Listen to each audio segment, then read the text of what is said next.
everyone. This is Selvy, data science intern at the Sparks Foundation.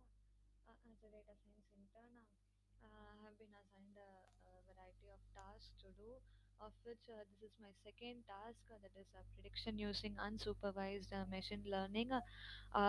In unsupervised machine learning, we won't have the target label. So here our task is to cluster the given Iris data set.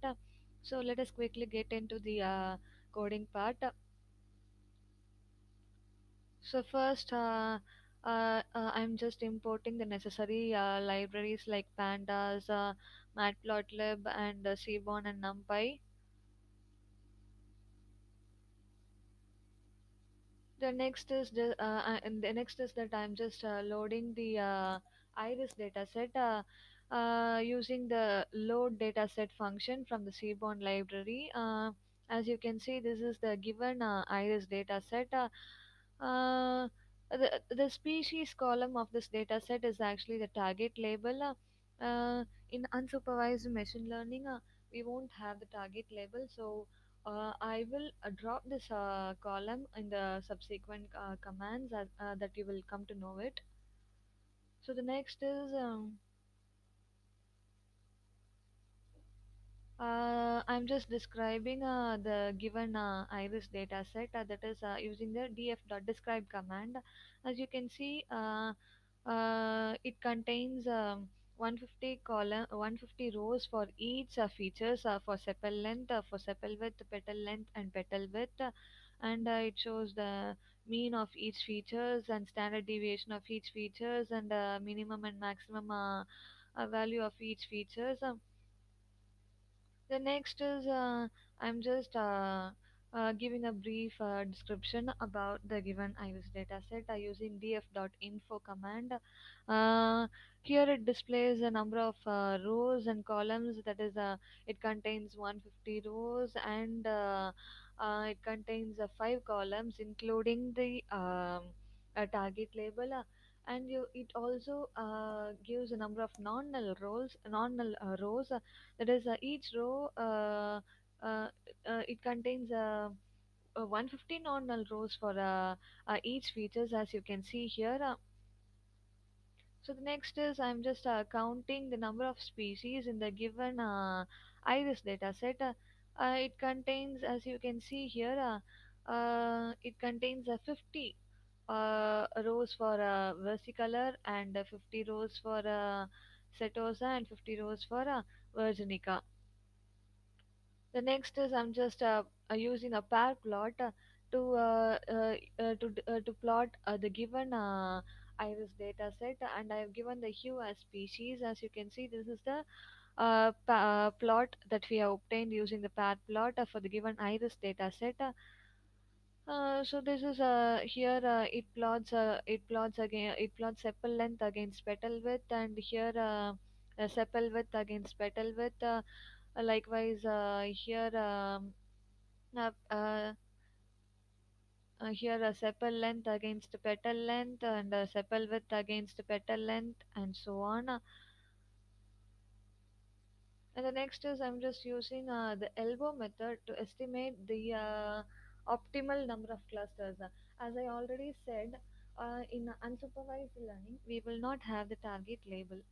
Here, we already know that the number of species the iris dataset contains is 3. In case if the target label is not mentioned, uh, how will we uh, how will we find the optimal k value? That we will find out using the elbow method.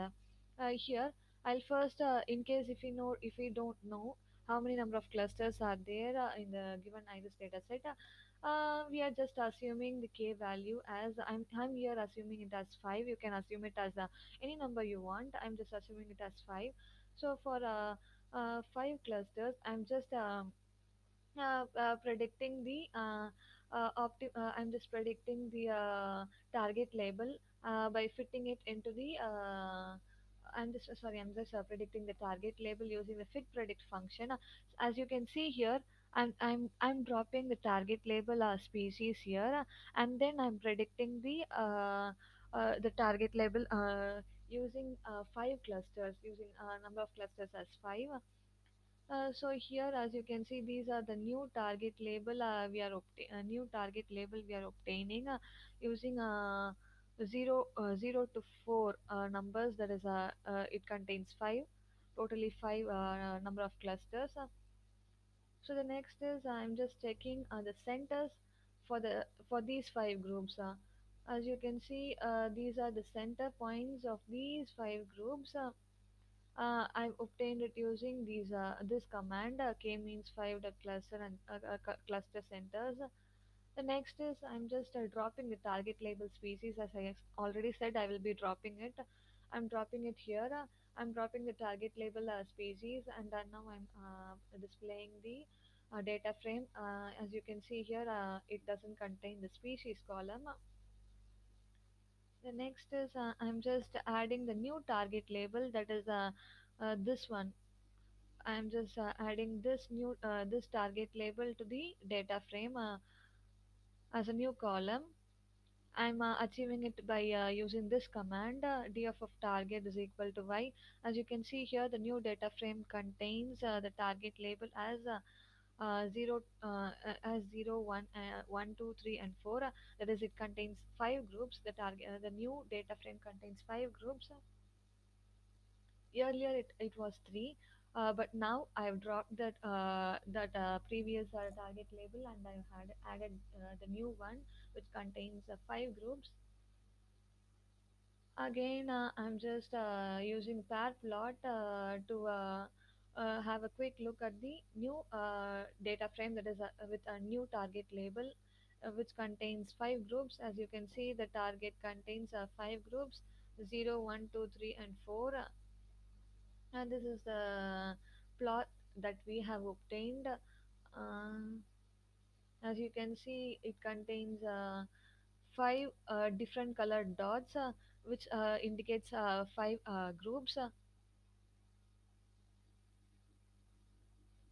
The next is I'm just plotting the centers for the five clusters that we have assumed.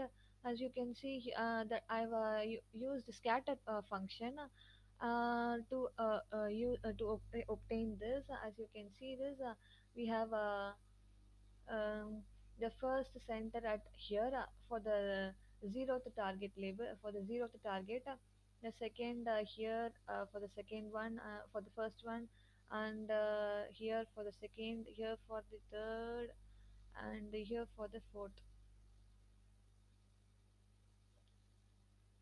And I've used the scatter plot to plot sepal length against the sepal width, and then I found out I found the centers of the new five groups.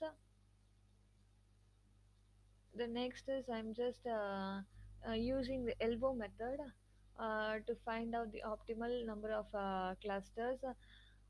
Here the optimal number here WCSS means the square within sum of squares, as within cluster sum of squares, as I mentioned here. It calculates the square of sum of distance between the centroids and the observations. So I'm just using the for loop to perform the plot, and I've used the title as the graph's title as elbow method using WCSS with the k value 1 to 11. As you can see here, I've taken the k value as 1 to 11. You can take any number you want. I've taken it as 1 to 11, and then I've used the elbow method to plot it.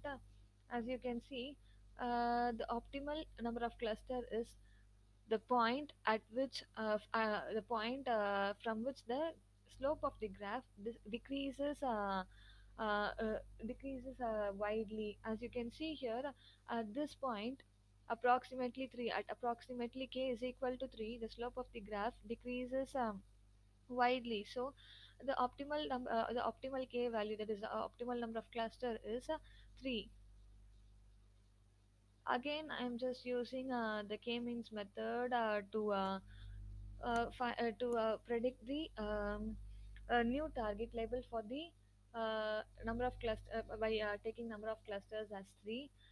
So this is the new target label that we have obtained with the number of clusters as 3. And I'm just in the next command I'm just checking the centers for the three groups that we have obtained here, that we have obtained for the new target label. So these are the centers that we have obtained for the new target label with k is equal to 3. And now I'm just replacing the old target that is which had four groups with the new one which have three groups that we have obtained using the elbow method.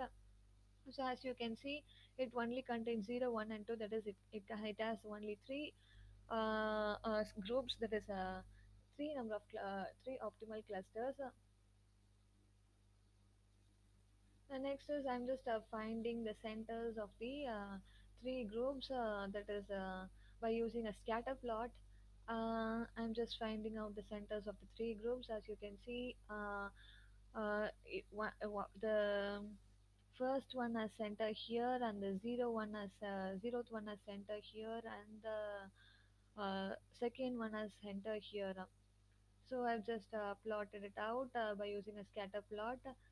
I hope the video is clear to you. Thank you for watching.